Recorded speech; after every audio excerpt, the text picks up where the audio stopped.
ചില പുനഃസൃഷ്ടികൾ അതിൻ്റെ ഉടമയുടെ ഉള്ളം പൊള്ളിക്കുന്നതോ സന്തോഷം നിറയ്ക്കുന്നതോ ആയിരിക്കും. ഒരിക്കലെങ്കിലും ആ മനോഹര കാലത്തേക്ക് തിരിച്ചു പോകാൻ കഴിഞ്ഞെങ്കിലെന്ന ആ മോഹത്തിന് ചൂട്ട് തെളിക്കുന്നതുമാകാം. അങ്ങനെയൊന്നിനാണ് കുണ്ടൂർക്കുന്ന് VPAUP സ്കൂളിലെ ഭക്ഷ്യമേള നഗരി കഴിഞ്ഞ ദിവസം സാക്ഷ്യം വഹിച്ചത്. ഓർമ്മകൾ തിളച്ചുമറിഞ്ഞ സങ്കടത്തിൻ്റെ കടുപ്പമുള്ള ആ കഥയാണ് ഇനി. സ്കൂൾ മുറ്റത്തിൻ്റെ ഒരു കോണിൽ ഓലമേഞ്ഞൊരുക്കിയ ഈ കുഞ്ഞു കടയ്ക്ക് അന്നൊരു കാലം സ്കൂളിലേക്ക് എത്തിയവരുടെ വിശപ്പും ദാഹവും അകറ്റിയ രുചിയുടെ പെരുംകഥ കൂടി പറയാനുണ്ട്.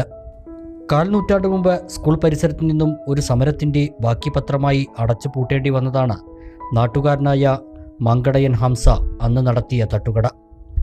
1995 കാലം. അന്ന് അധ്യാപക സമരം 1 മാസത്തോളം നീണ്ടുനിന്നു. കുടുംബം പോറ്റാനായി ഹംസ നടത്തിയ ഈ കൊച്ചുകടയ്ക്ക് സമര സാഹചര്യത്തിൽ പിടിച്ചു നിൽക്കാനായില്ല.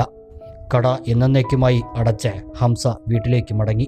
1985 കുണ്ടൂർക്കുന്ന് കച്ചവടം തുടങ്ങിയത്. 10 കൊല്ലം മുന്നേ 10 കൊല്ലം ചെയ്തു. പിന്നെ അത് നിർത്തിയ ഒരു ഇതില് അന്നൊന്നും ചായക്ക് ഇത്ര ഇതില്ല, 1 ഉറുപ്പ്യൊക്കെ ഉള്ളു ചായക്ക്. ഇപ്പൊ സ്കൂളിലാണ്. അത് കണ്ടപ്പോൾ ഒരു സന്തോഷം തോന്നി. അതാണ്.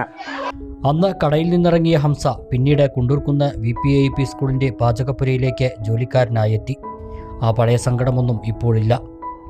എന്നാൽ ഭക്ഷ്യമേള നഗരിയിലെ ഹംസക്കാൻ്റെ ചായക്കട എന്നെഴുതിയ കട കണ്ടപ്പോൾ ആ മനുഷ്യൻ്റെ ഉള്ളിൽ 1995 കാലത്തിൻ്റെ നോവുകൾ നെടുവീർപ്പായി ഉയർന്നിരുന്നു. ഒരു മന്ദസ്മിതത്തോടെ കൈകൾ അരയിൽ കുത്തി അയാൾ ആ കടയിലേക്ക് ഏറെ നേരം വികാരാധീനനായി നോക്കി നിന്നു.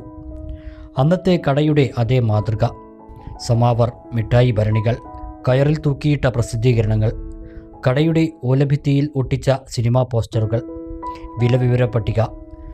ഇതെല്ലാം കണ്ടവരുടെ ഓർമ്മകൾ കുണ്ടൂർക്കുന്നിറങ്ങി 25 വർഷം പിറകോട്ട് സഞ്ചരിച്ചു.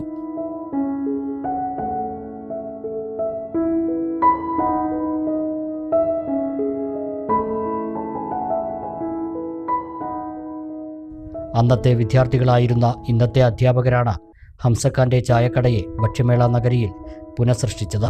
മേളയെ എങ്ങനെ വേറിട്ടതാക്കാമെന്ന ചിന്തയാണ് അടഞ്ഞുപോയൊരു കടയെ ഓർമ്മകളിലേക്ക് വീണ്ടും തുറപ്പിച്ചതും. ഹംസയ്ക്ക് വളരെയധികം സന്തോഷമായി. പഴയ കാലങ്ങളിലേക്ക് മൂപ്പര് തിരിച്ചു പോവുകയാണ് ചെയ്തത്. ഇച്ചും ഇതുപോലൊരു കട പണ്ടുണ്ടായിരുന്നു എന്നാണ് പറഞ്ഞത്. മൂപ്പർക്ക് ആ പഴയകാല ഓർമ്മകളും പിന്നെ സമാവറ്, ചായ അടിക്കുന്ന രീതികൾ, അതിനെ കുറിച്ചിട്ടൊക്കെ പിന്നെ വാചാലനാവുകയാണ് മൂപ്പര് ചെയ്തത്.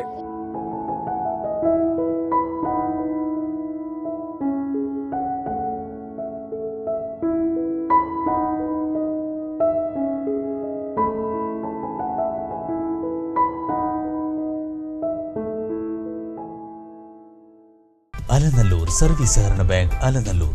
ഫോൺ 04924 262 427.